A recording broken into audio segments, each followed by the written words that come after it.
What's this? 100 degrees, 90 degrees. Coming, but not here yet. So, okay, tell you what, normally we open this from the right. Let's open this from the left today. I think we're going to put that up in this corner here today. Good morning, gang. Good morning, good morning, good morning. Work is underway. It's been underway for the past couple of days. I've been progressing through this print. I can't just wait for streams to do this. So we finished audio. Okay, hang on a sec.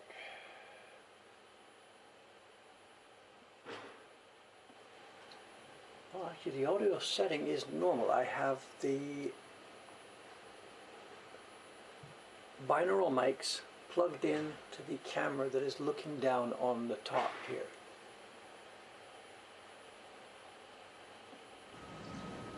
The outside audio has just gone up. So now we have my own voice on the binaural mics hanging in front of me, and the outside audio is also turned on. MacBook audio is turned off.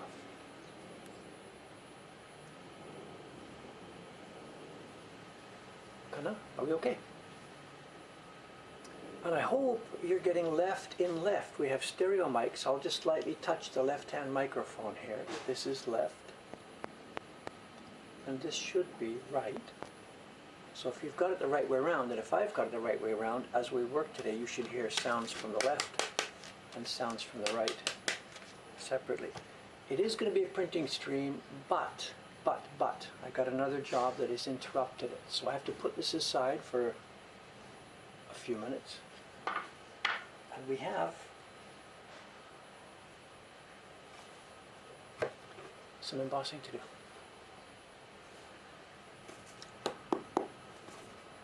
And this is dynamite. This came yesterday morning. Bit of a surprise. It came from Kubota-san, who actually has jumped back. And he sent these over, and these are some of the most spectacularly produced prints we have ever seen here. I don't exaggerate. Let me get a board here.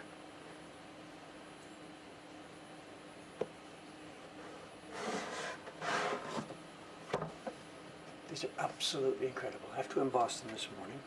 It's a back number for us, the prints from the woodblock pilgrimage. And he has done whatever. We talk about the same thing. I'm sorry. I come back to the same thing again and again and again.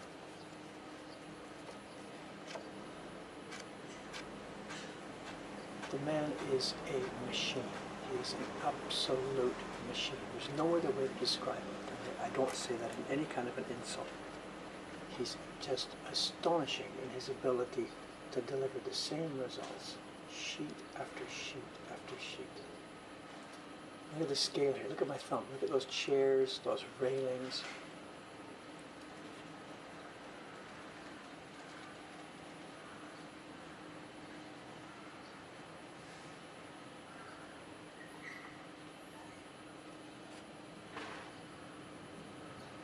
There's just, again, no other word to describe it except he's a machine.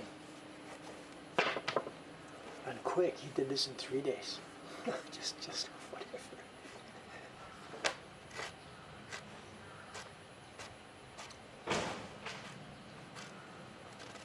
Mr. L. Rod-san, I packed yours yesterday. And in fact, I threw my back out while I was packing the FedEx box again 2 days ago. So, it's all your fault. Okay, let's emboss these. Let's emboss these.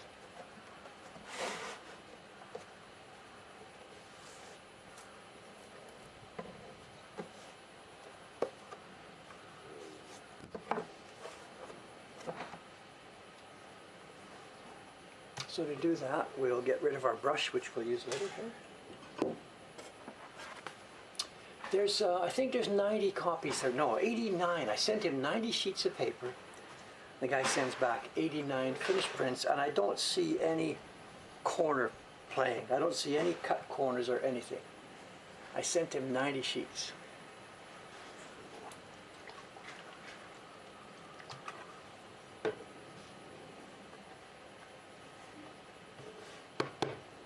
let's flip these kind of.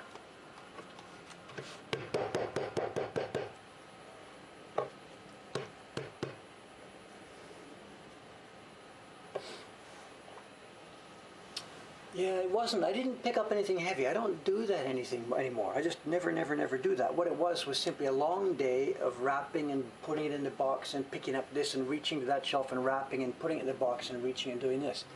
It was just a day of that kind of work instead of sitting steadily and just doing my normal job. So it wasn't that I did something stupid, unless that's your definition of it, whatever.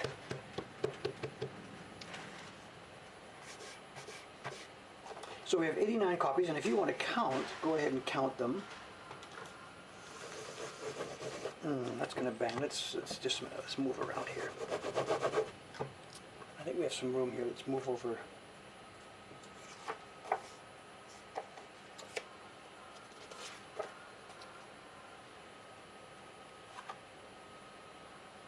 Well, somebody's asking, are there really no cut corners? Let's have a look.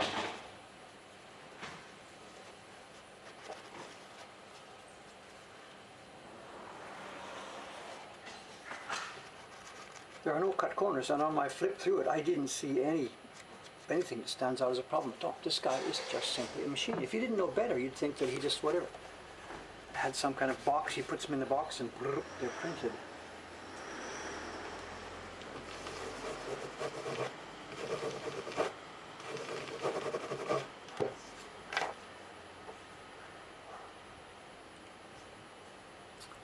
I need the light here. Can we see it?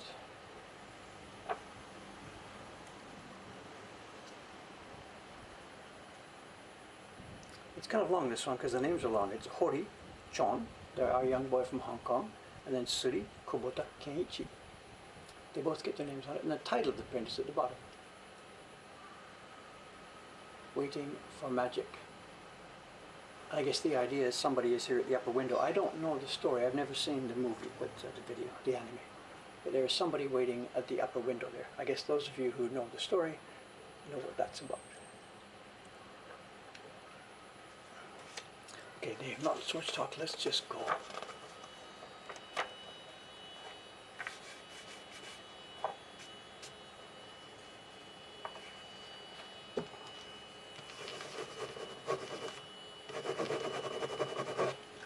Kubota-san is not waiting for a challenging print. He wants exactly this kind of work.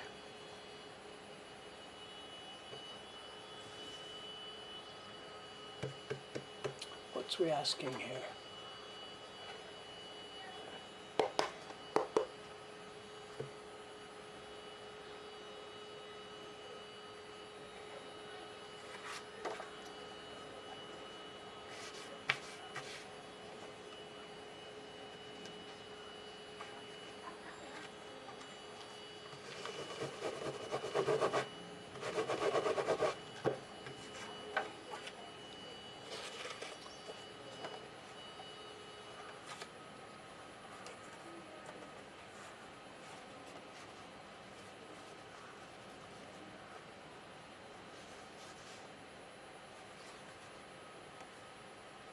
No, it's water. I put too much water on the first one. So the first one has water. You can see it.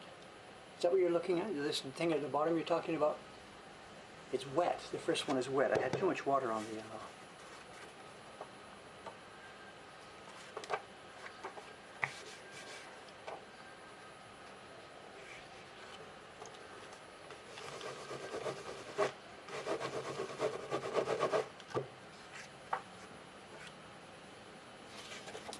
No, it looks great because it's transparent. There's too much water. If I moisten this whole thing, it becomes all transparent.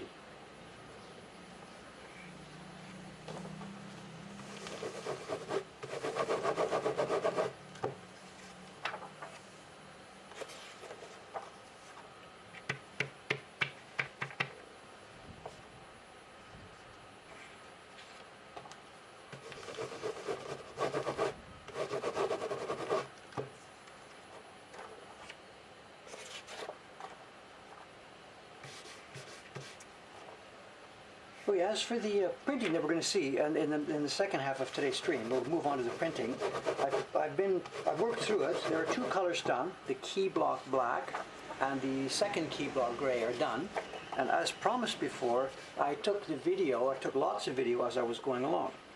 And I'm still not sure what to do when I make the finished video. Do I leave the screen this way or do I turn it upside down? So the finished video, should it be people looking from my point of view, or should it be people looking from the front as though they were viewing somebody do it? I don't know.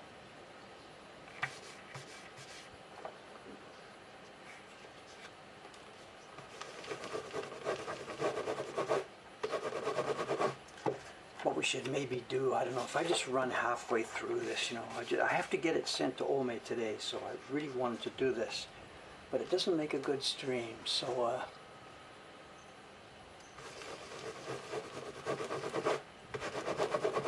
maybe, if you remind me, say about 8:30 or something, we'll just call it a day on these, and we'll switch to the real printing work. It might make more sense.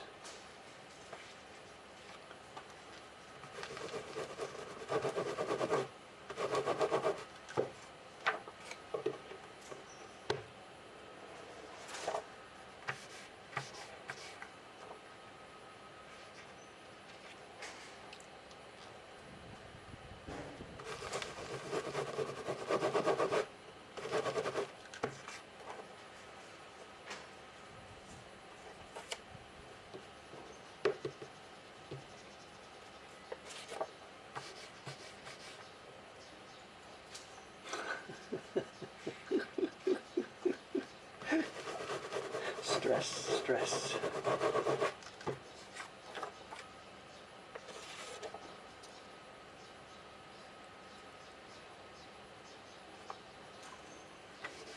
I'm missing parts of the conversations here, I guess, no idea.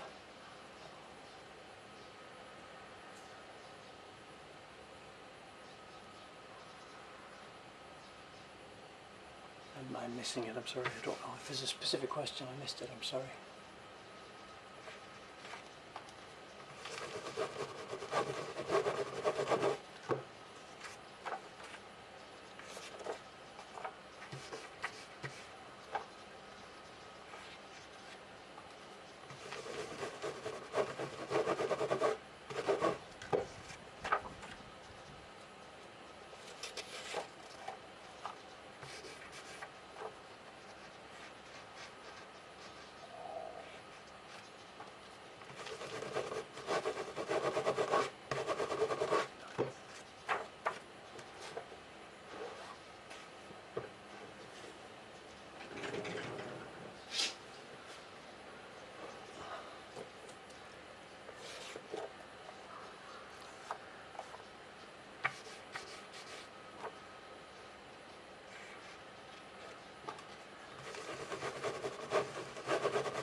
I'm not counting, so I don't know. I don't care. For me, it's a question of it'll be over when it's over, that's all. How did I get into printing? Actually, whatever. We tend not to talk about this too much. It's because I don't do cooking. It's because I'm not much of a cook and don't like cooking. Is why I got into woodblock printmaking. I was living alone after splitting up with my first girlfriend. We lived together for a few years. Back in my early 20s, we split up. She went her way, I went my way, and I was living alone in Toronto. And I don't cook. I don't, whatever. It's not something that I enjoy doing, whatever. So just I go out for dinner most nights, back in those days. And at the time in Toronto, this is the early 1980s, I guess late 1970s, kind of. There was a boom in Japanese restaurants in Toronto. A real boom. Like on every block there was a new Japanese restaurant. They were mostly, I learned later, they're mostly run by Koreans. But they were quote unquote Japanese restaurants. And I liked it. Every day I went to a different one. Try this one, try that one, try this one. The food was pleasant. The girls were really nice to chat with. Whatever.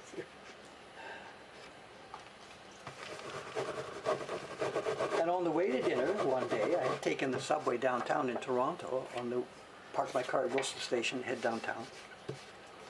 And I passed, and it would have been on Dundas Street back then. I think he's moved to Queen Street now. I passed a little tiny gallery that had Japanese prints inside. And there was whatever, there's one of those sandwich board signs out on the street, exhibition, free, peruse, whatever, look around, blah, blah, blah. And I was early, so I went inside. And the place was called the Stuart Jackson Gallery in Toronto, and they are still there. It's a really strange guy. He's a kind of a hippie type character, sandals and beard and all that kind of stuff. This was back in 1978 or 79. And he had a little exhibition of prints up, exhibition for sale. It was a shop. And the exhibition was, and I remember it, the exhibition was Surimono prints. The kind of print, I saw somebody mention this earlier in the stream today.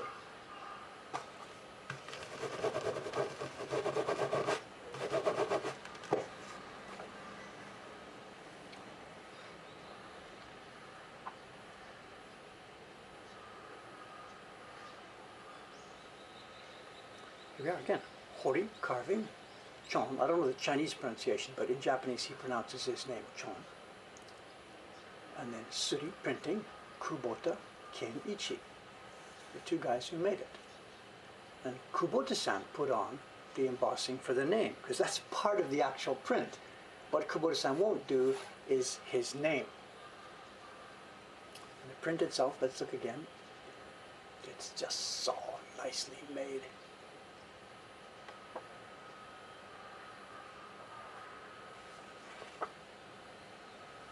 The sizing is perfect. We have just got this just perfect. Perfect.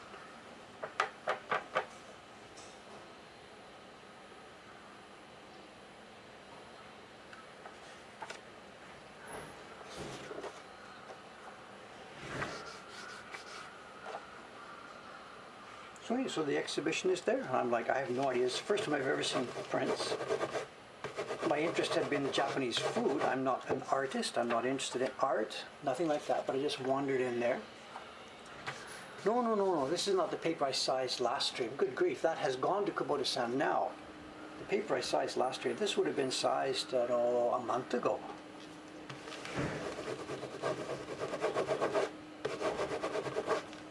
But just around a month ago or so. Not much more than that. Or maybe not even that much.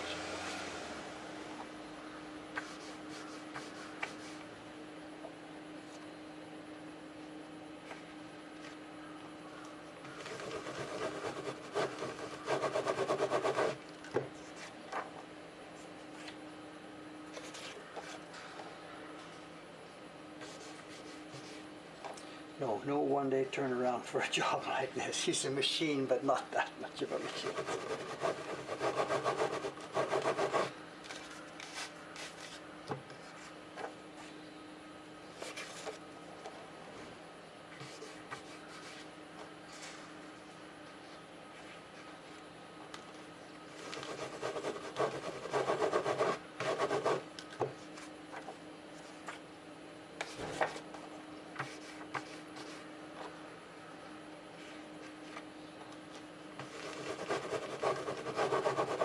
So the prints in the gallery that day, as I said, they were the genre called Surimono. For those of you who don't know, it's this kind of print. They were Japanese prints of a kind like this. They had image and they had poetry, and the Surimono genre is made on really thick paper, and they have a lot of rich embossing and a nice feeling, beautiful design mood. And there was an exhibition of prints like this. I don't remember which designs they were, just simply it was there. I'm like, I got my nose against the wall. What's this? What's this? He says these are Japanese woodblock prints. And I'm like, really? I didn't buy any. I couldn't afford it. I wasn't that interested. But the seed went inside. But wow, those are kind of neat, cool things.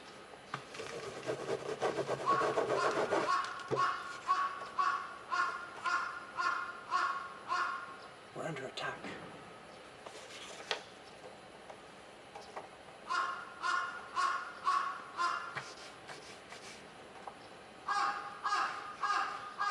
Modulation.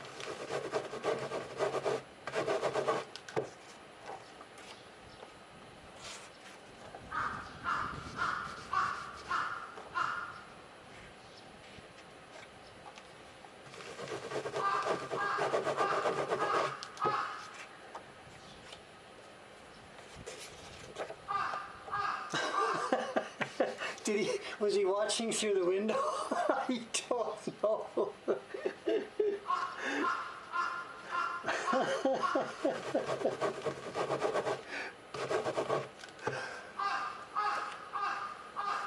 The sparrows are gone. The sparrows are all gone. They're out of here.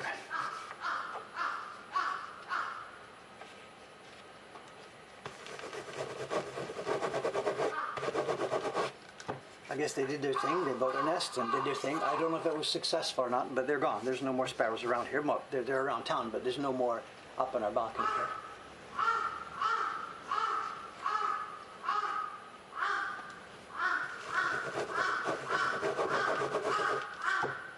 What's he up to?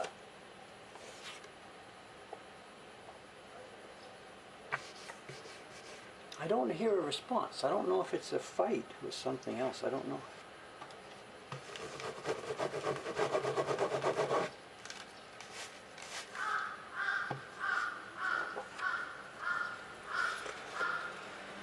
Tokyo is 8:21:41, my machine says here. 8:21 in the morning on Thursday morning.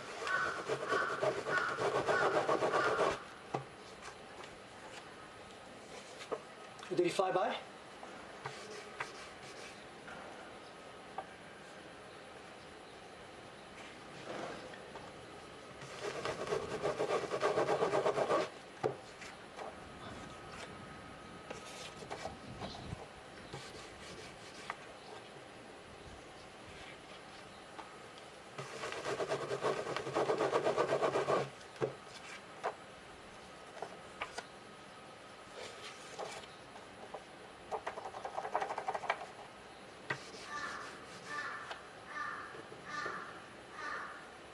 That's a different sound.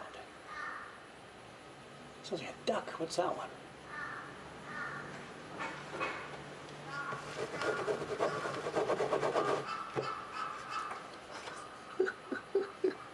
They're busy out there today.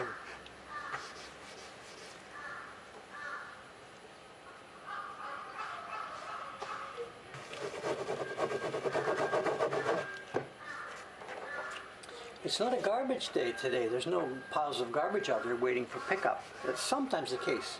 On one of the days when the garbage gets picked up from 8 o'clock, the crows are kind of active at this time.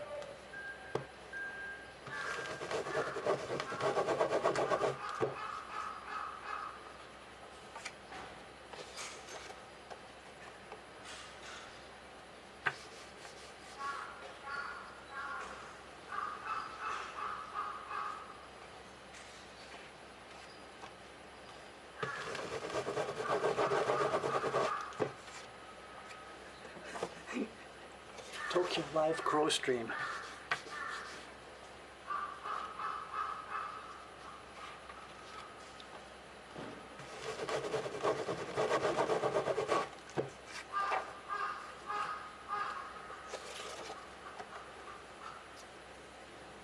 The whale restaurant, the painting is finished. This shutter is finished. The shutter has been repainted after the disaster last week. And they are waiting now for the awning company to build the new frame for the awning, the new awning. I chatted with them the other day about this, 2 or 3 days ago. And it's obviously they are going to build an awning because there's a space for it there. And I asked him about the plan, and he says it's the same thing coming back. A blue background with the cute quote-unquote shape of a whale. That could be happening anytime. Today, tomorrow, I don't know.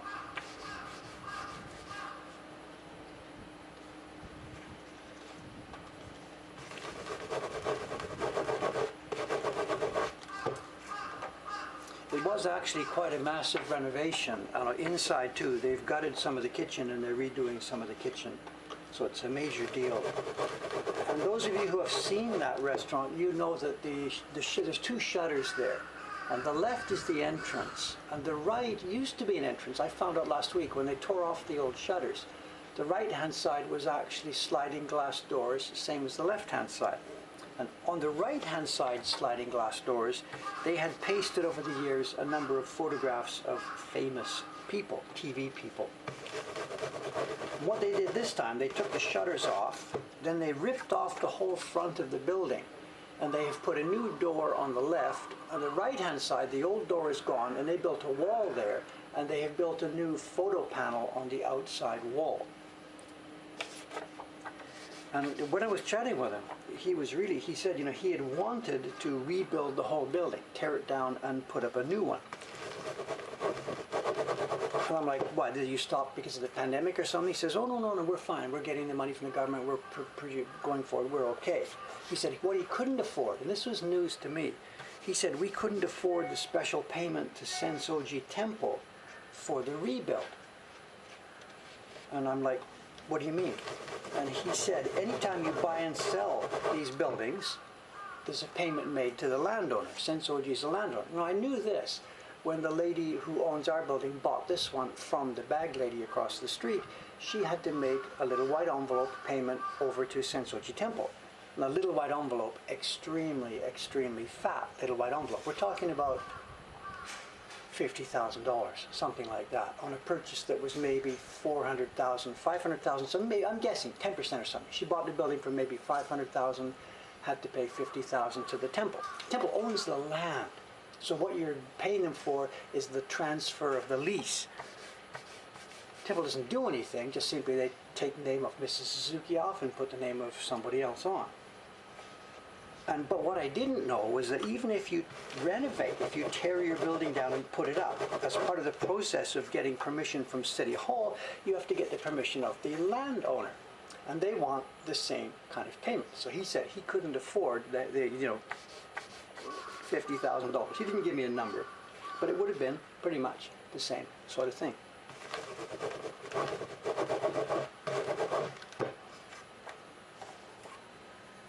So there it is. So the building stays old. He renovated to the extent that it didn't need code, it didn't need planning permission.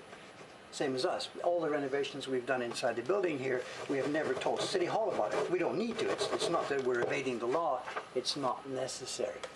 So he renovated to the extent that you can do renovations without having to get planning permission.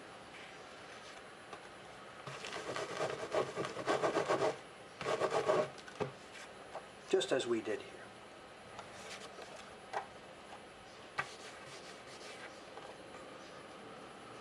There's intricacies on this whole thing. You've seen the story in the news the last couple of weeks about the squatter shacks that are finally, after decades, 40 years, 50 years, I don't know.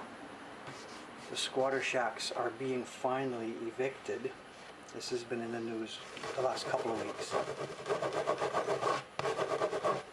I don't know when it's happening. At some point, probably early one morning, it'll be 6 or 7 one morning, in will come the crews, and bang, it'll all be over in an hour. There'll be police standing by.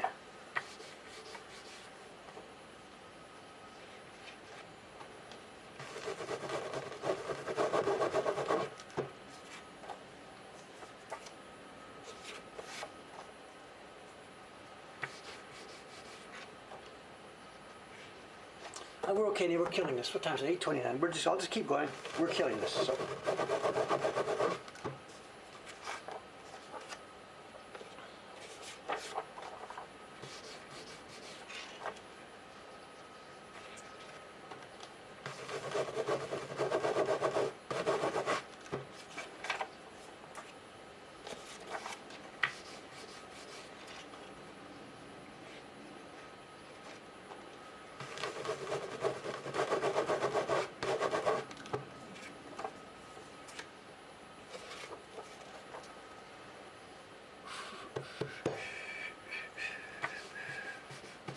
Well, they're not squatter shacks. Nobody's living there. They are squatter little shops. They are 1 meter deep, almost exactly, a little bit more, maybe like 3 feet, 4 feet deep. They are backed against the temple wall, and they are sitting on the street. They are actually on the street. No, I don't know much about that part of it. I know there's 3 or 4 things that are all mixed together.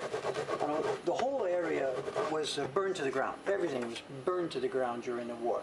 The only things that survived were the concrete shell structures. The temple, gone. The pagoda, gone. The old, temple building inside the garden survived. It was far enough away from everything else, and it didn't catch an incendiary bomb, so it survived. But all the buildings around here totally burned to the ground.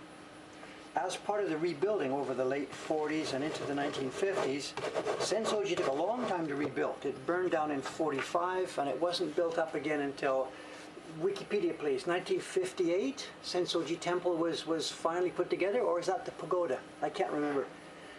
Temple came first, then the pagoda. We're talking 1955, 56, 58, somewhere around there. And what I understand is the temple didn't have enough money from this. These days, that temple is stunningly, staggeringly rich. But after a decade of war, more than a decade of war, total devastation, destruction of the community, I can understand that perhaps they didn't have quite so much money around. No idea.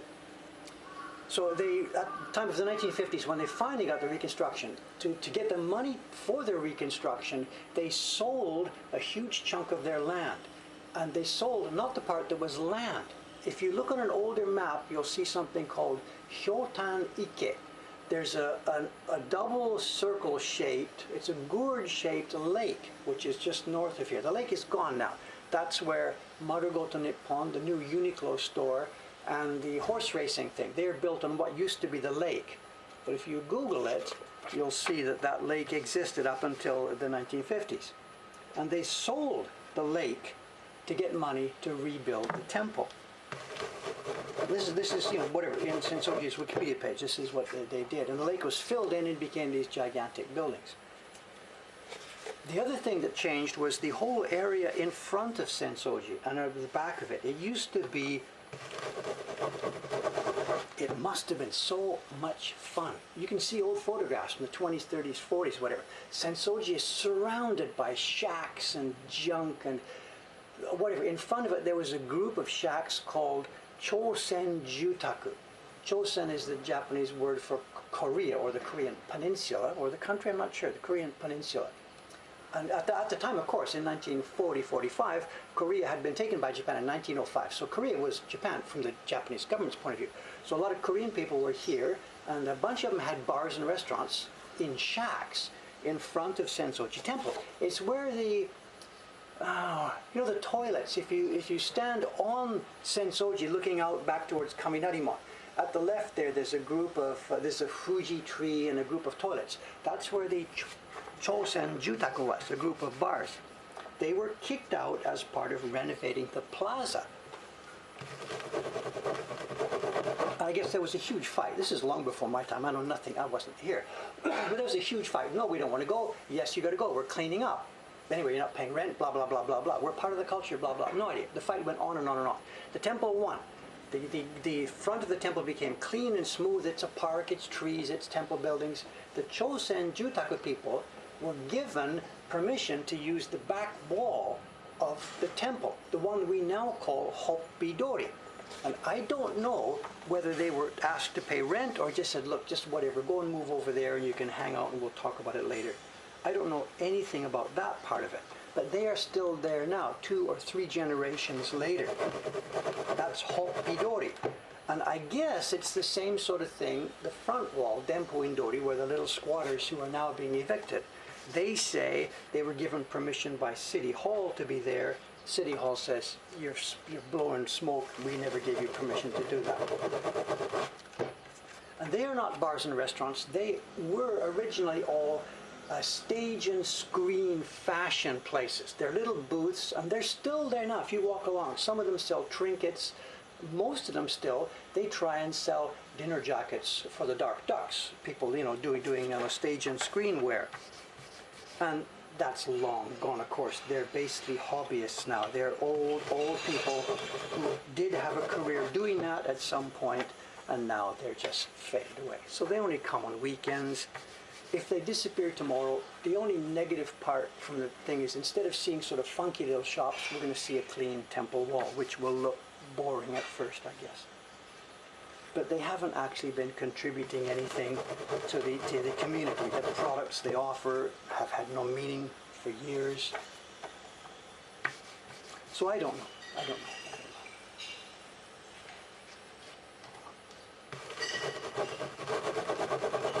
What would be sort of cool is if the street is wide enough, Dave's solution to this would be this.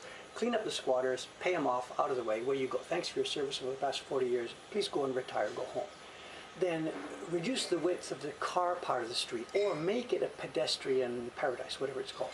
And in the 2 or 3 meters against the temple wall, make a deal with Sensoji to rent it or to sell the strip to the city or something, and open up a bunch of small, interesting, funky, enjoyable shops along that road. Pay them rent, tax them, license them, do the whole thing. Turn it into a useful piece of land. 8:35. So I said, but I'm almost finished now. Let's go. We're almost finished. I've managed, as it happens. I've gone faster than I thought. We're almost finished. So just let me steal through here. Sorry about changing my mind, whatever, but it's actually gone very, very quickly. So.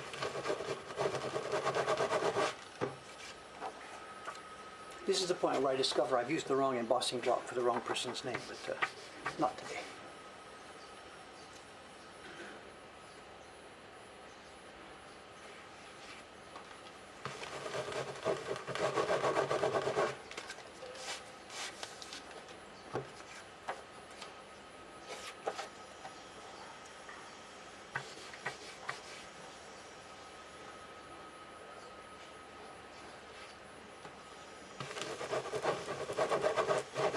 Have I embossed an incorrect name? Yes, I myself have done it once, and I'm not sure about other printers, but yes, it has happened.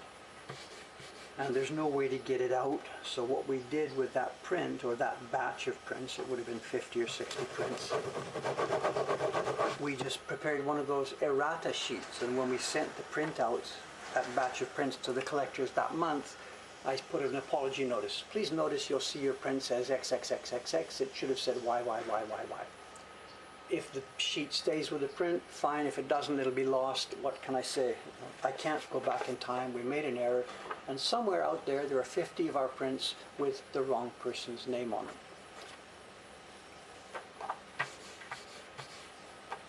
It's a lot better ratio than someone like Doi Hunga, I tell you. Don't even be careful what I say here. Some other print companies, the companies that made Shin Hunga prints during the years, they just reach into the drawer and grab stuff at random. I'll tell you, they just, whatever. I don't want to get in trouble, so just let's leave it alone, whatever.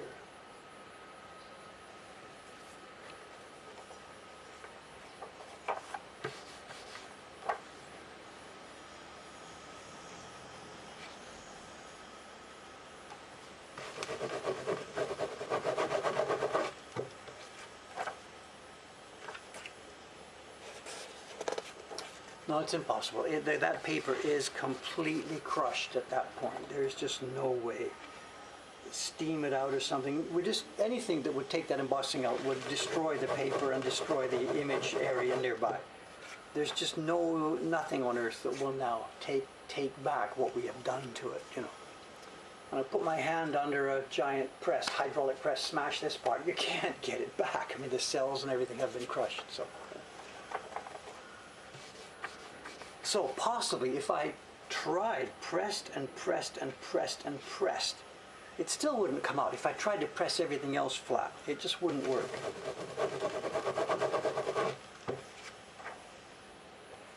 You know, we wash our prints. We wash Meiji era prints to take them off the backing, and the embossing just survives. It survives the washing process. You know.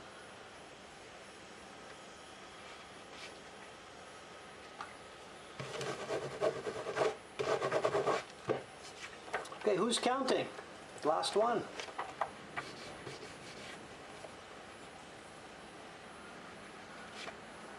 Good, I got through that pretty quick.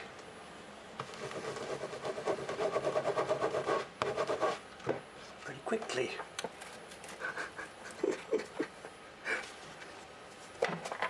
Joke. Okay, that can indeed go to Ome this afternoon.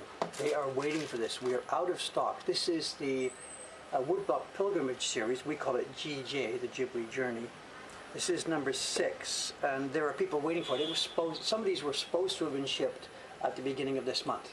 We didn't make it. So Ome is waiting for me now. They will ship these. Then the July and August prints are also 00 out of stock. This is part of the reason why we have shut that series down. We're not taking orders at the moment.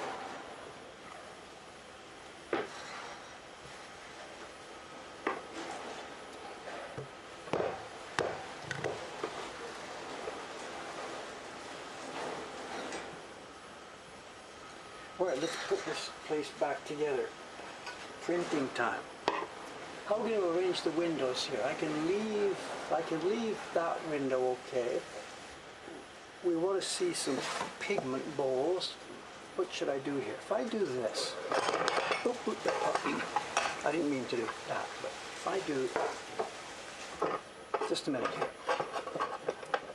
I'm going to need a water bowl, and I'm going to need a pigment bowl, not black. I'm going to need yellow. If I put those there, I can get away with it like this, so will that do it?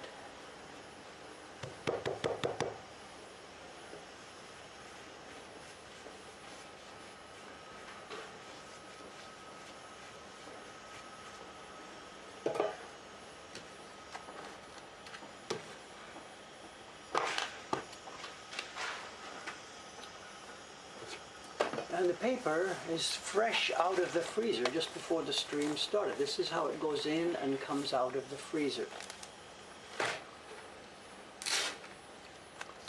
I froze it last night at 12:40.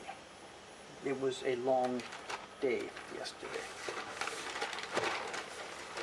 And I got it out of the freezer at 6 o'clock, so I wasn't in there for more, only in there for 5 hours.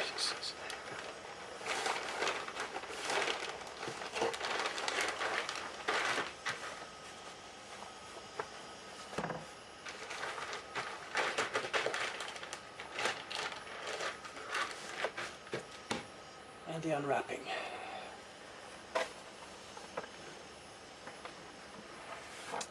And the order stays the same.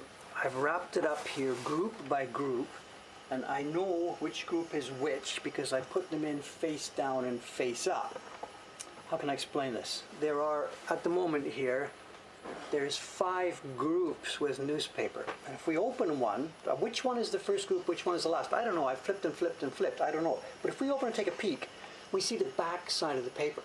And this is the way I did it last night. So that actually must be sheet number 1. If we were opening this now to see what's inside, and I see this face up, aha, that's the final sheet I did last night. So that's the last one. So what we'll do now is this. I'm going to take the last group, the ones that are in here face up, and I'm now going to put them over here, face down. That'll be the last group I do today. Cover them with their newspaper. That's group 5. This is group 4. It goes over now face down. You can see where we're going with this. And all the girls, all the printers do this every morning. They take the stuff out of the freezer and they have their own routine for which order is which order. I don't interfere with that at all. They just work it out themselves, which one is which one. That's group 3. This is trivial work. You know, I've got, what is it? I've got 5 groups of 12 for a simple little print like this. Humpty, if I had nothing else to do, this is almost a one-day job. Not a one-day job, 2-day job, you know. And here's the last group face up. And we have our test sheet here. Actually, it's spoiled. There's some red pigment on it. So if he's number 1, he will never make it out of this building. And here's the design. It's our portraits, number 2. It's the second print in our portraits series, back from 2014. Kinda.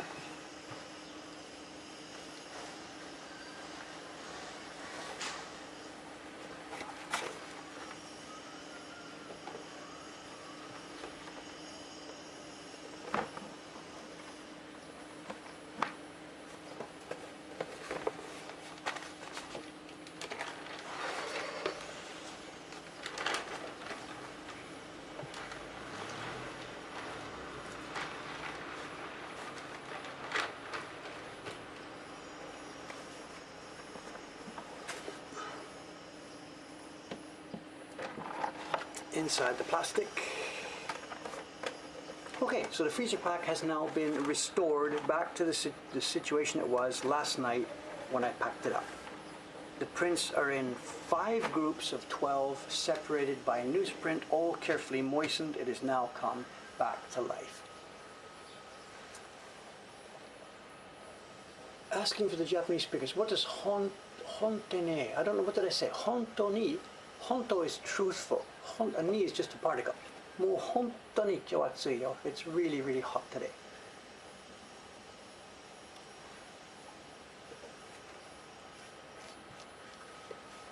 I don't think it's not asking. True, isn't it? No, it's a statement. It's an absolute statement.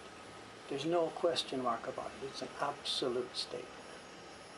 So Cameron's got it. Hey, Cameron, Japanese teacher, is here. Okay. What I didn't do was get a brush. So excuse me while I struggle to stand up and go over and get a brush.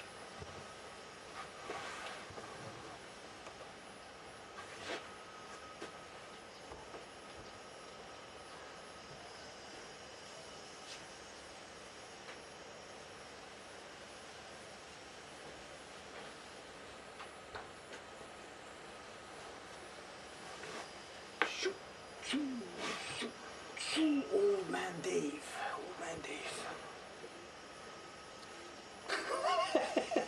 Cameron-san. For those of you who don't know, Cameron's Japanese is way better than mine. He has actually studied the thing. He went, I don't know, how many years in university? Did you do 4 years of Japanese, Cameron-san? I don't know. So Cameron reads and writes at a much higher level. I don't write at all. I read casually. Cameron reads and writes for real. He has studied it. Speaking wise, we're both whatever, sort of about the same. He makes fewer grammar mistakes than I do. We both get around verbally, but he is much, much more advanced than me at physically reading and writing. He's literate. I'm not literate. So.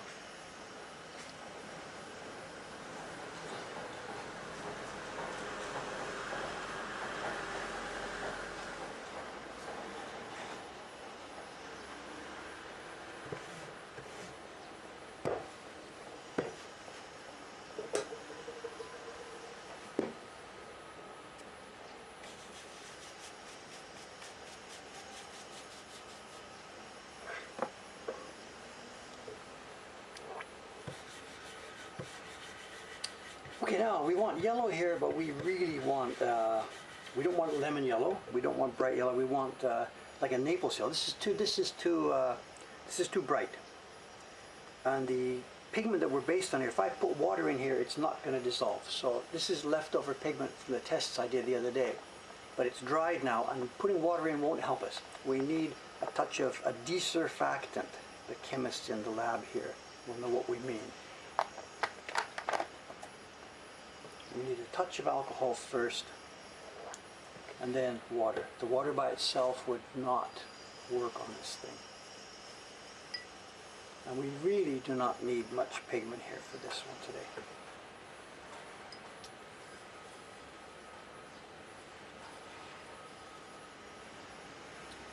I want a dirty yellow. This is not dirty enough.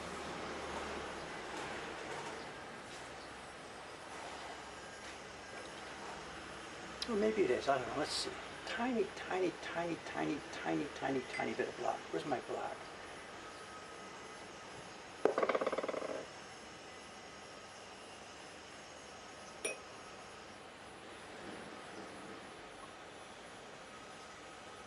Is that more like a Naples yellow, like the Westerners call it? It might still be a bit too clean.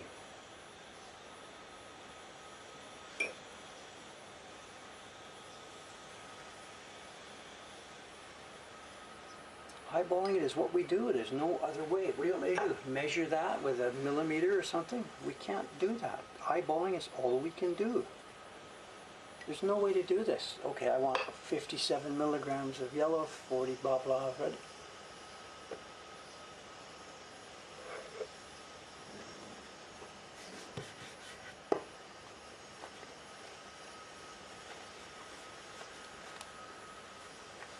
Naples yellow has red, does it? I don't know. Official, I don't know.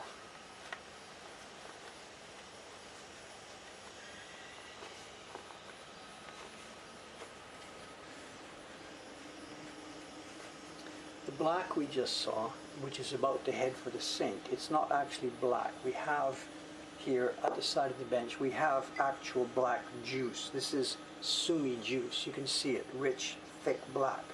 We would never bring this to the bench itself. The black I used yesterday to print the other one, I used that to feed this cup.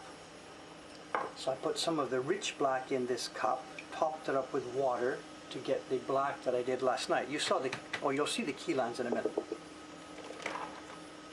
There's actually two levels of black here. There's an outer richer black and a smaller gray. And they both came from this sub cup, which I just got a clean cup, put a dab of the rich black in it, squirted water in to bring it to the level I wanted. I now just stole a little bit of this, but this is now on its way out to the sink to be disappeared. So did I get some yellow in it? Don't panic. This is finished.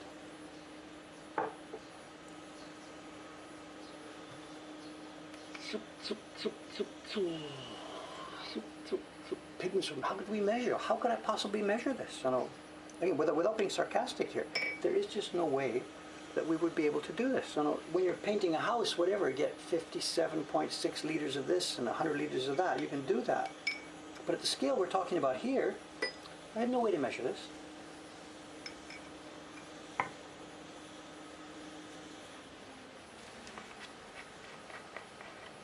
The black we're using it's just carbon. It's rich carbon black. In the old days, they put candles with a covering, and they scraped the soot off the covering in the old days. That's how they made sumi sticks. And the printers, we make our black, traditionally they're made from broken sumi sticks. We bottle it, we buy it as a bottle, because it's much more finely ground than we could ever do ourselves.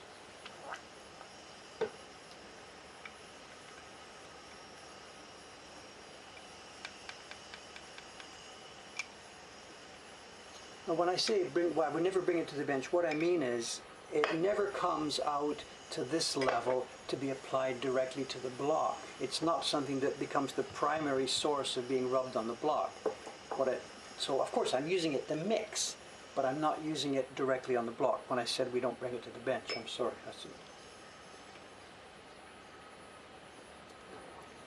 Well, to get the same color consistency, this is the eye, it's like driving down the road. When we're printing this yellow today, I'm going to start driving down the highway, and if it starts to go off, you sort of try and notice it. So in that sense, every sheet is different, and you're pulling it back, you're pulling it back. It's like you can't drive straight down the middle of a highway. The idea is to do it with as small amount of variation as possible. A beginner driver is doing this, and a beginner printer does exactly the same thing.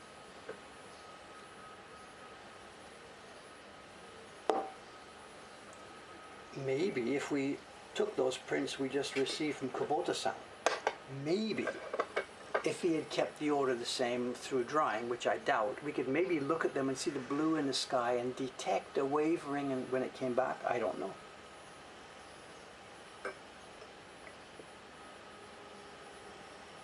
It might still be too bright yellow. Let's see.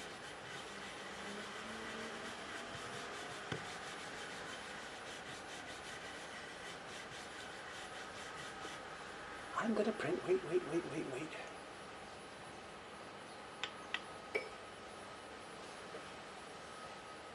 This is work, this is how it works. Yeah, we've talked about the color thing before, the colors are so different. Once the print is finished, it's going to be dried, which means it looks completely different. Then we're going to see it at nighttime. We send it to somebody's house, the lights are all different. There's a level that we try and reach, and then there's a level that we think, give me a break. It's just not relevant. Okay, scrap paper here. There's no registration, just simply slap it down.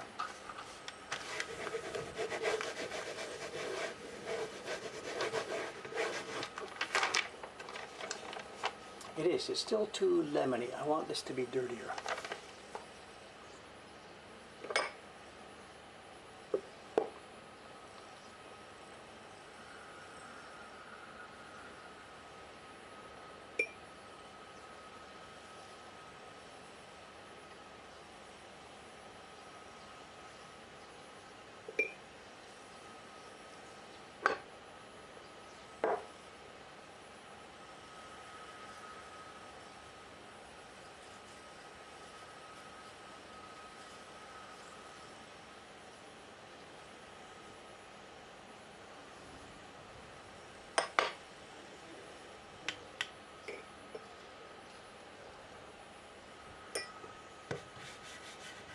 I just changed it, but it's only going to change slightly because the brush is still full of the previous one. I could at this point go to the sink, wash the brush, start all over again.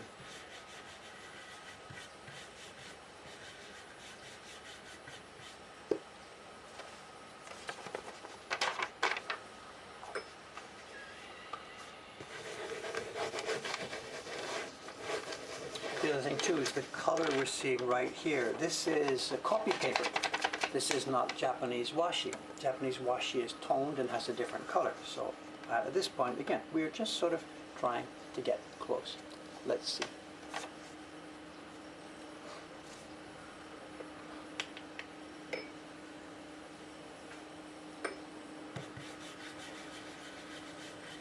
Okay, let's do a test on washi. And what I don't know, I'm about to discover, what I don't know is, are we going to need backing sheet or not?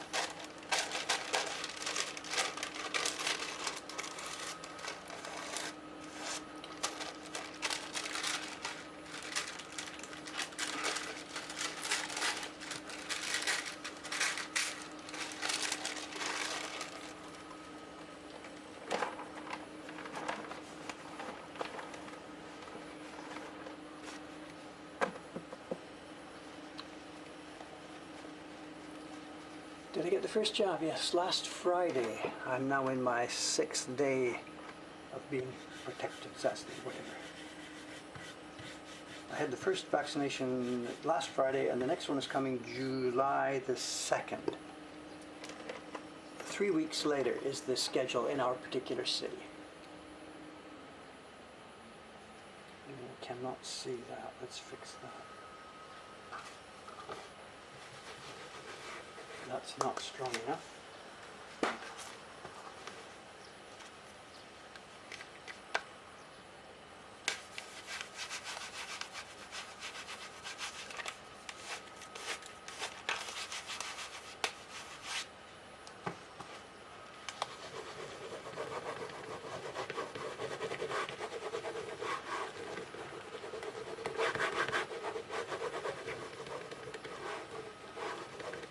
So we don't need the backing sheet, it seems. There we have first color, and I think that's what the doctor ordered. I'm happy with this. I'm very happy with that. Let's roll.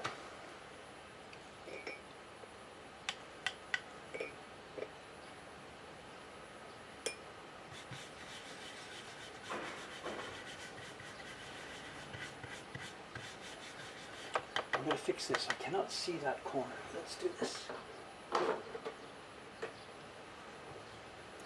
It's funny, I myself have printed this print back in 2014, so I've done this one before, and I can't understand why the corner is so invisible. You can't see where the paper goes. Maybe 2014, when was this? 7 years ago. I guess my eyes were better 7 years ago. I don't know. So I've just put marker up on this high part. You know, the paper is going to go,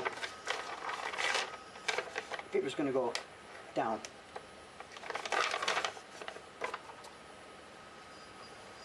Questions, questions, questions. How long have I been a streamer? I don't know. We've been doing this for, Cameron would know better than I do. I don't know.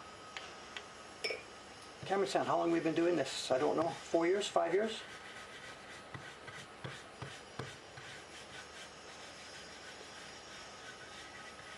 And there's no specific, it was just for fun, just to show people our work, that's all.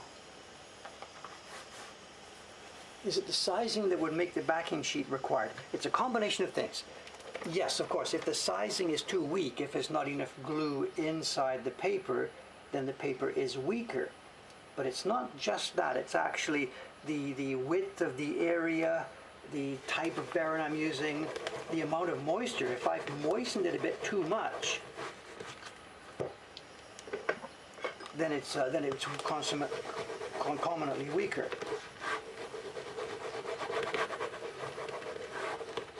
So today we have a very, very, very nice balance. Registration, perfect. Perfect, perfect. Let's zoom in.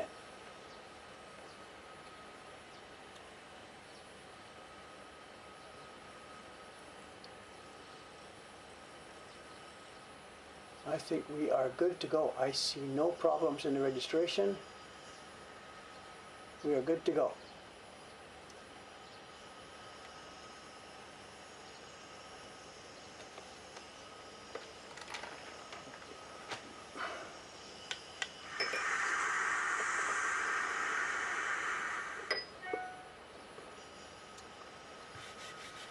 Color balance. So I think the camera has a reasonable auto white balance setting today. What I'm seeing on my screen here looks really pretty close to what I'm seeing in real life. So I think the camera is catching a reasonable white balance. My computer is showing a reasonable white balance. What everybody else is seeing, I don't know. But I think we are feeding an honest signal here in terms of the actual color that's going out.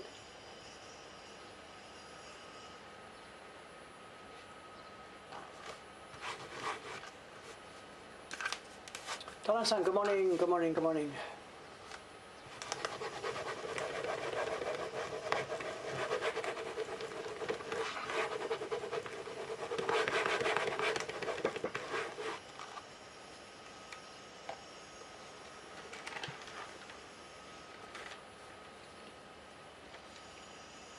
And over there, it's going heads and tails, heads and tails, heads and tails,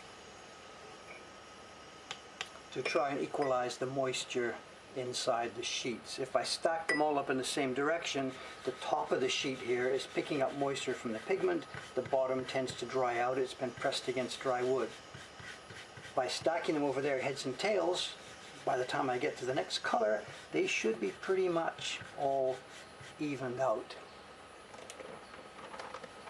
Okay, how's our time? 9:03. Yeah, let's try and get through the first 12 sheets here before moving on to our show and tell today. We have, to me, a hugely interesting show and tell, and Taran-san would also be interested in this. What might be difficult is to communicate it to you, because it's a small, detailed kind of thing. I've prepared some backup photos to try and explain what we're going to show today, but I'm not quite sure how successful it's going to be. So let's just give it a try from 9:15. I'm not happy. We need it. It's got to be dirtier. It's got to be dirtier. It's too pretty. The yellow there is too pretty. It's okay. Nobody would complain, but it's too pretty.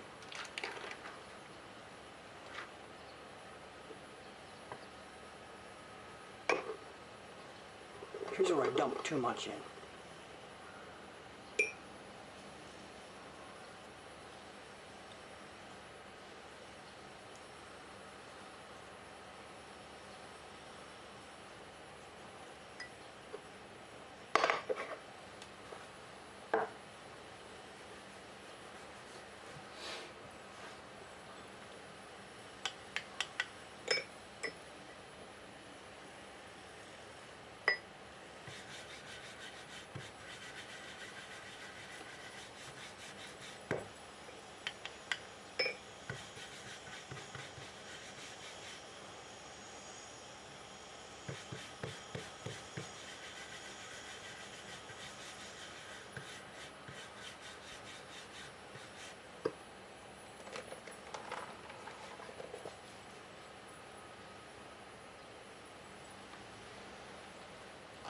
The registration you're seeing here is exactly how it's been done since the early 1700s, when they first worked out color printing in around 1730, 1740. The researchers disagree exactly on it.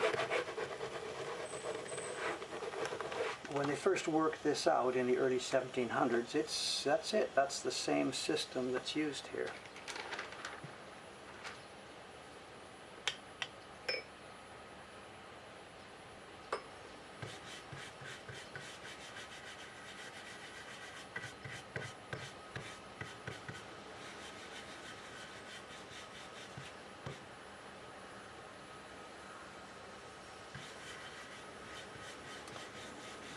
people are talking about clamps and jigs and stuff. You've got to remember one thing. The registration system has to be below the surface of the block. This is going down. This is going down below the surface. So the paper is now, except for the printing areas, the edge of the paper is now below the surface of the wood. So look at me, I can rub across this thing.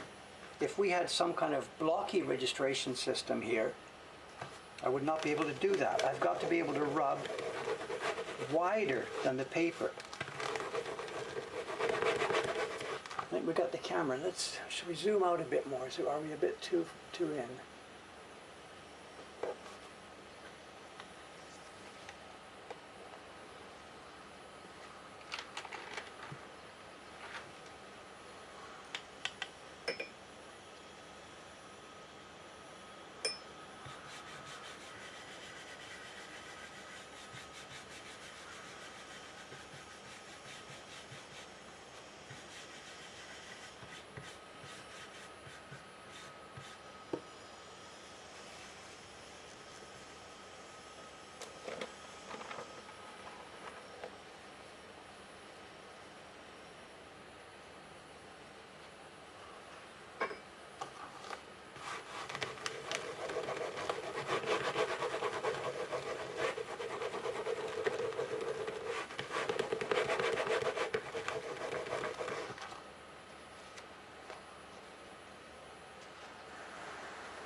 The difference, Nick, what you see in there and what you see here. You're seeing this color thinned on top of a toned piece of paper. So this is color plus paper.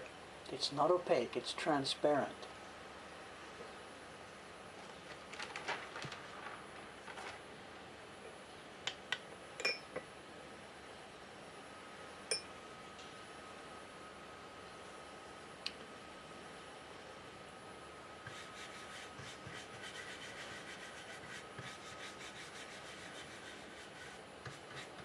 The black mark you're seeing here is just to help me know where the corner is, because the upper wood and lower wood are the same color.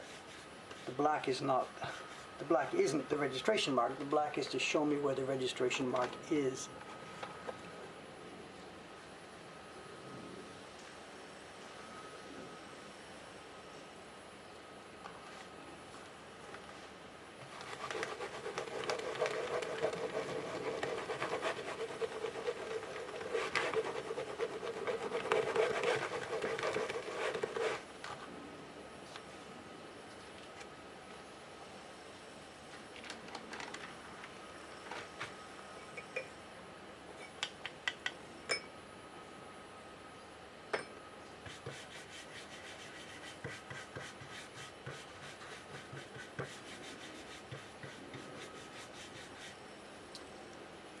Will the pigment dry later? Yes, this is wet paper. When it's dry, it will look less saturated. It's not soaking wet paper, but it's wet enough that it does make a difference. With delicate tints like this, there's no dramatic difference. With stronger, deeper colors, it changes quite a lot from when it's wet to when it's dry. And it's part of our experience to know where we are going. The other thing, we talked about this the other day, these colors change dramatically depending on what's around them. Now this yellow looks something now, but once the face color is in blue and orange, that yellow perceptibly changes. So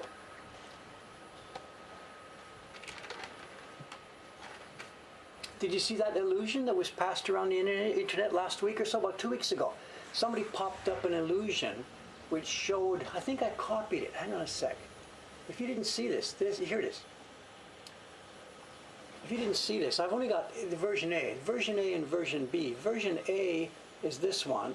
Version B is the same image without the stripes. And it turns out that when you take away the stripes, the circles are actually all the same color.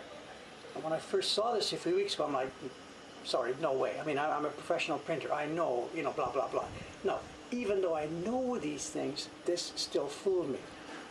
Look this up. The guy's name is David Novick, Novick. If you haven't seen this before and you want to Google it, the guy's name is David Novick, N-O-V-I-C-K. Just Google it, David Novick Illusion. You'll find lots of examples. He's got a good website, Insta. And the circles you see here are not purple, green, red. They're all exactly the same color. And you can drop this into Photoshop, drop it into Photoshop, do your color spoits and whatever. They're exactly the same color. Your brain is simply getting screwed around here.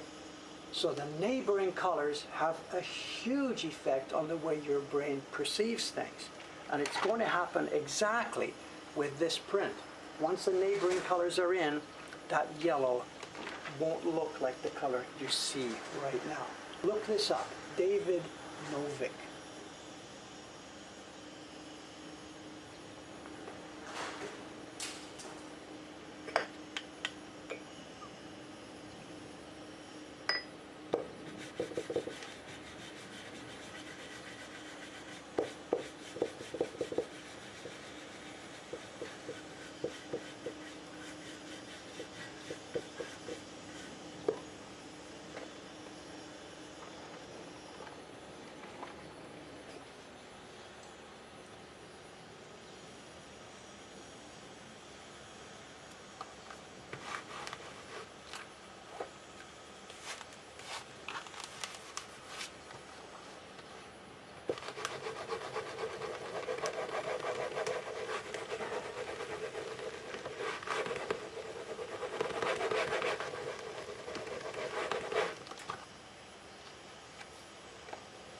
How's our time?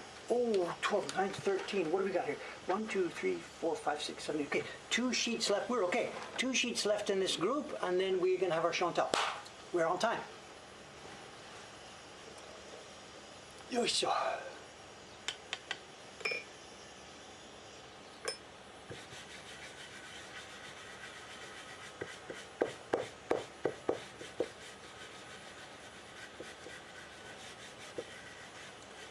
Cameron is still here or whatever. I think maybe he's okay. I know the last few days or last week or so was extremely busy for us, for Cameron, for everybody.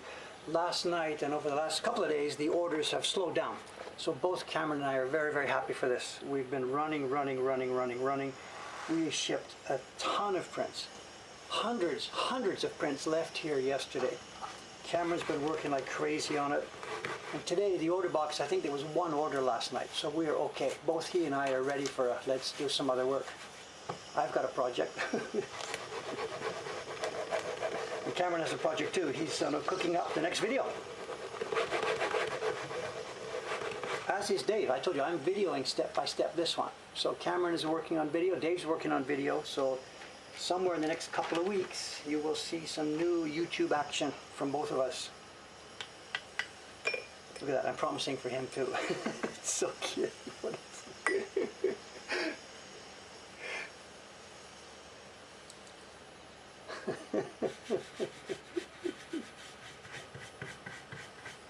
I killed my back on that box yesterday. The whole today I killed my back. There's nobody else to do this work, so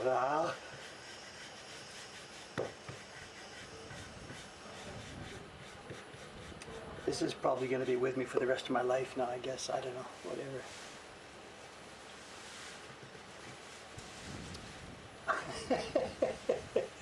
Koningami. What's the tone of voice, Koningami? Cameron, how is that paper making video coming along?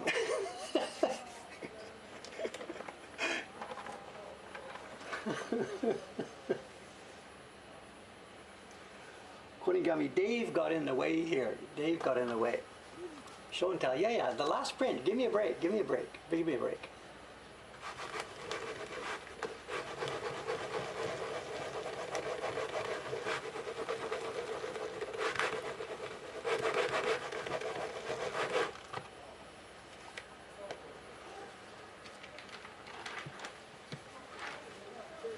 Now, I'm going to put more black in it.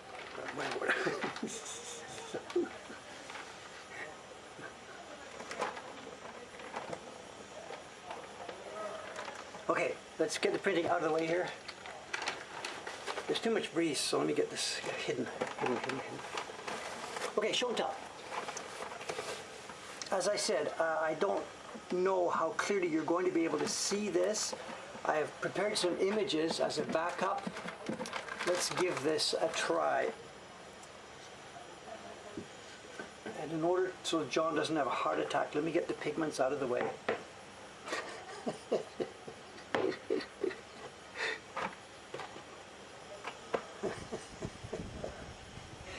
And I'm going to need some room, so the outside camera is going off for a minute. Okay. Okay.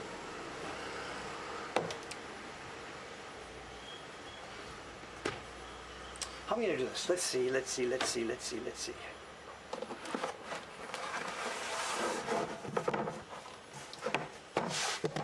might do it. Look at this. This might work.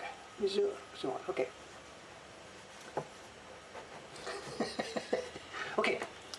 This arrived from Yahoo auction last week. It was on an auction a couple of weeks ago, actually. It was on a random Yahoo auction. It came up in ukiyo-e.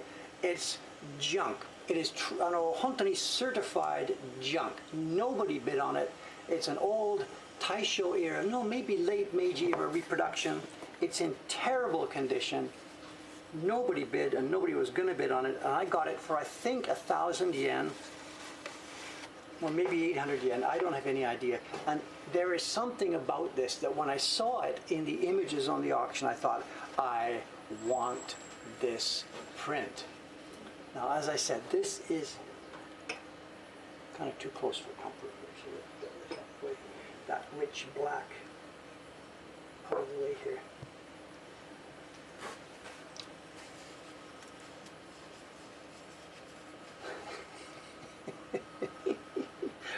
Okay, what did I see here? It's a dirty reproduction. It's two sheets pasted together.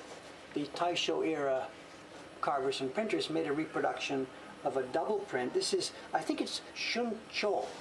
Actually, I should know better than this. How do you pronounce the guy's name? Not Shunsho, Shunko. You tell me, what's the pronunciation? Ko, kana? This is Ike, Ko. This is Shunko, kana? It says Shunko ga on the mark of the publisher. So it's a reproduction of an old print by Shunko. And what attracted me to it, let's see if I can get you to see what's going on here before I show you the close-up pictures. It's this area here. Let me try and zoom in.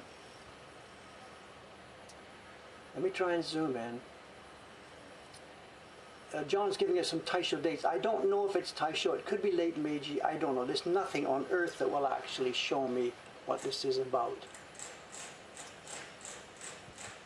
Okay, let's look at this one corner where this lady's head is. What did Dave see in the auction photograph that made him say, I want this? I need a pointer. There's her face. What we're looking at, I'm not going to draw on the print. What do you see here?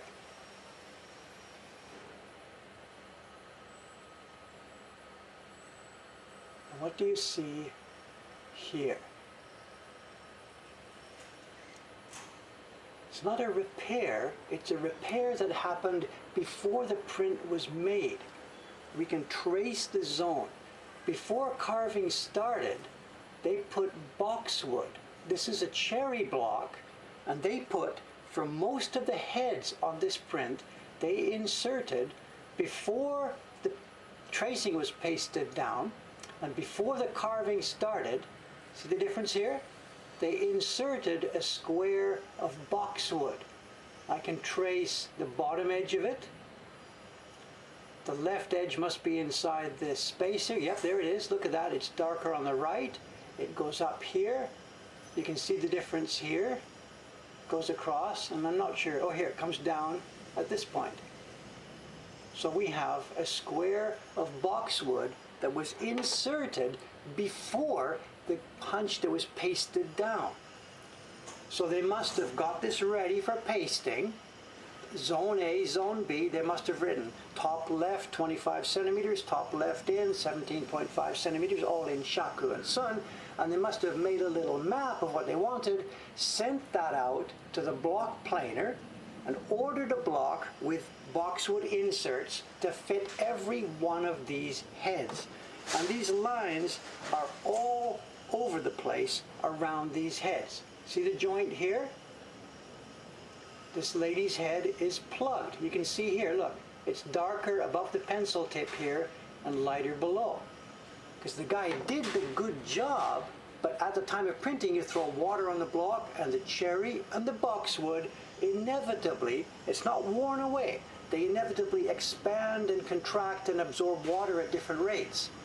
So this isn't wear and tear.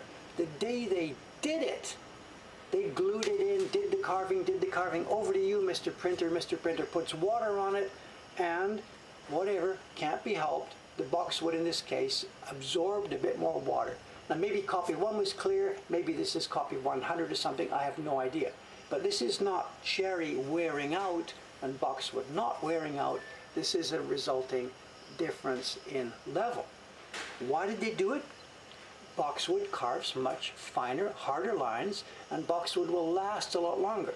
So by doing this, they could carve cleaner hair, and this block would last a whole lot longer. And it is everywhere here. It's absolutely everywhere. Let me try and find a couple more here. Look at it. You can see this one. Look at this. Look at this. Look at this. Look at this. The darker part, in these cases, is boxwood, because it has, apparently the type of boxwood they used that particular day, it absorbed more water and it swelled up just a little bit. In retrospect, they must have said, oh shit, we should have dried it off a bit more carefully. After the planing was done, wiped it one more time, let the wood swell up, planed it, wiped it one more time, planed it. In retrospect, they should have spent a bit more time getting that block leveled before they started, but somebody didn't. And you can see it every time you get a head, you look around the head and you can see this? There's a joint here, there's a joint here. Every one of these heads has a square insert. I took a couple of pictures of this. I can try and pop these up. Okay, what I've done is the pictures here are in pairs. That's the first one we looked at a few minutes ago. If you look, the lady on the left, if you look just below her, I will outline here in red. Look just inside the red, and you can see where the shape of that square is. In this case, it was for the 2 heads together, it seems. Move on to the next one.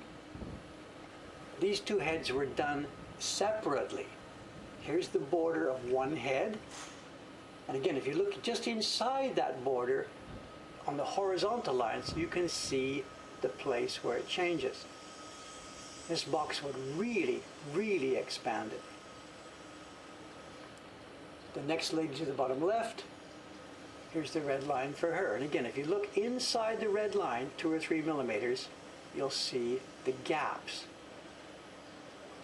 Okay, now roll this back 20 years. Dave here, how can I say, yeah, we'll just move ahead. Dave here is making his Surimono albums, and he has seen this sort of work. And Dave is trying to make Surimono reproductions. Dave here goes to his wood supplier, says, I'm going to make a Surimono reproduction next month, and I want some tsuge inserted, please, just like the old guys. From the top, 17 millimeters from the left, and the guy says, wait. Sorry, guy, we don't do that. And I'm like, yeah, it's done all the time in the old, he says, sorry, guy, get your, whatever the words he said, get your time machine, call me again 50 years ago, whatever. They don't do it. So Dave goes home. What's he going to do? He wants to carve a print like this. The hair is too fine for cherry. You know the story. Dave himself, here's the print. I'll show it to you in a minute under the camera. Look at the guy's head. Before I pop up the red line, can you see where the insert is? Look in the feathers, the quiver of feathers behind him, the arrows. You can see a vertical gap. I wasn't so good at this. I inserted a piece of boxwood and sort of got it in there and sort of didn't get it in there. You can see the gap in the arrows. You can follow it down. It goes across. Well, let's put the line in. Here's the red line. And the line, the red is not on the line. Look just inside the red and all the way around. You can see little splits and pops where I got the insert done. So having getting this print on the auction the other day, you know, Dave is thinking here, he failed in this. You can see my line. So I, quote, failed, unquote. So seeing this one from the Yahoo auction the other day, I thought, hey, mine's better, mine's better, mine's better, whatever. So let's put mine in here. Here we are. Look at the difference. 100 years, yo. This is 100 years old. This one is like 20 years old. I want to see my prints 100 years from now. God, let me stick around. I want to see these things. Look at this. You can see it. And it's the same mistake. The boxwood swelled up. What's my excuse? I don't know. Just I went to a wood shop, found a piece of boxwood. It wasn't 7 or 8 years carefully dried and curated, whatever. You can see it here as well. See the gap? The darker one on the right, because it's higher, picks up more barren pressure. And there's a line, it's somewhere here. I can't quite see it. This one comes down. It comes across here. There's a gap. There it is. There's a gap right there. See the vertical lines here? In this case, it's different. The bottom one is stronger. So in this case, the boxwood. Any chance of reprinting this? Whatever. There's 3 metallics on it. It's difficult. I just don't have any printing staff. We're struggling to do the printing on our normal work. I can't imagine when this will ever be back into the catalog. I don't know. No idea. I can't say. Sorry.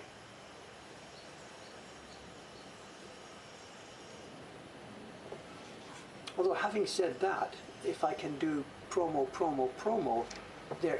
this is from one of my Sudimono albums, but I think Sudimono album number 4, there are still leftover copies, and you can subscribe to it. It's over on the Moko Hankan subscription page.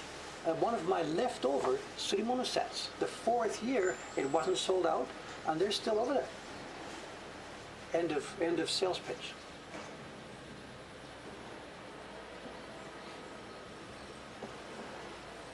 So there we have it. I saw this on the auction page. I was just going to flip by, but looked over carefully and saw this line.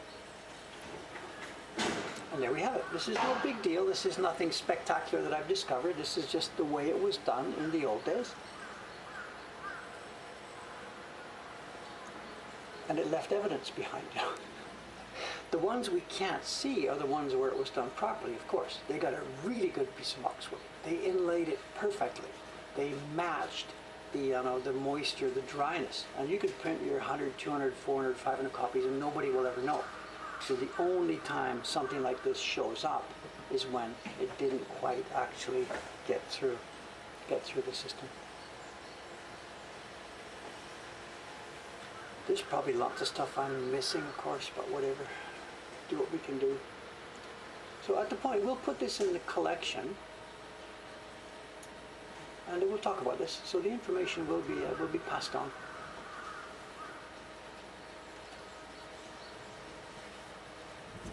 What a carving job, man! You can put this in front of the carver. The carver guy goes, okay. Because actually, heads are fun. You know, heads are fun. If you've got a good piece of wood, and if you've got a good clear tracing, then heads are fun.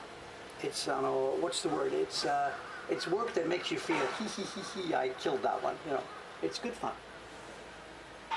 Good fun. Garbage trucks, let's kill the outside mic. Anyway, I think we're pretty much done anyway, the show. Sorry about that. Outside mic out, but the window's open, so. Okay. I am out of here. I'm out of here. I have an absolute ton of work to do. The printing actually is not going to continue today because what I'm doing to make that YouTube video, I'm doing all the filming at night. If I tried to film the next step of this video now, garbage trucks, ambulances, you name it, whatever. And that's why, one reason why I was up late last night, I did one of those colors at 1 o'clock, at 12 o'clock in the morning. And I will be doing this yellow for the video again tonight at 11 or 12 o'clock. So we're going to see one color every day because I can't move ahead quickly. And during the day, I'll find something to do, other work. So this is Thursday. 2 days from now, This is color number 3. You will see color 4. You will see color number 5. I don't know what it's going to be. We'll figure that out by then. Okay, I'm out of here. Thanks very much, guys. I'll see you 2 more days on Saturday morning for me, Friday evening for you guys. Let's put the outside camera up just for a minute again so we can see what's happening outdoors. Thanks again. See you on Saturday. And it looks like it might be awning day. What do you think? Truck with a big ladder, aluminum stuff all over the place, step ladders. It looks like the awning is going in. I think you'll see that in a couple of days. And my God, I hope they replace the yellow sign. I'm sure the Swedes love it, but whatever. Okay. Okay, guys, signing off. Thanks for watching. Bye for now.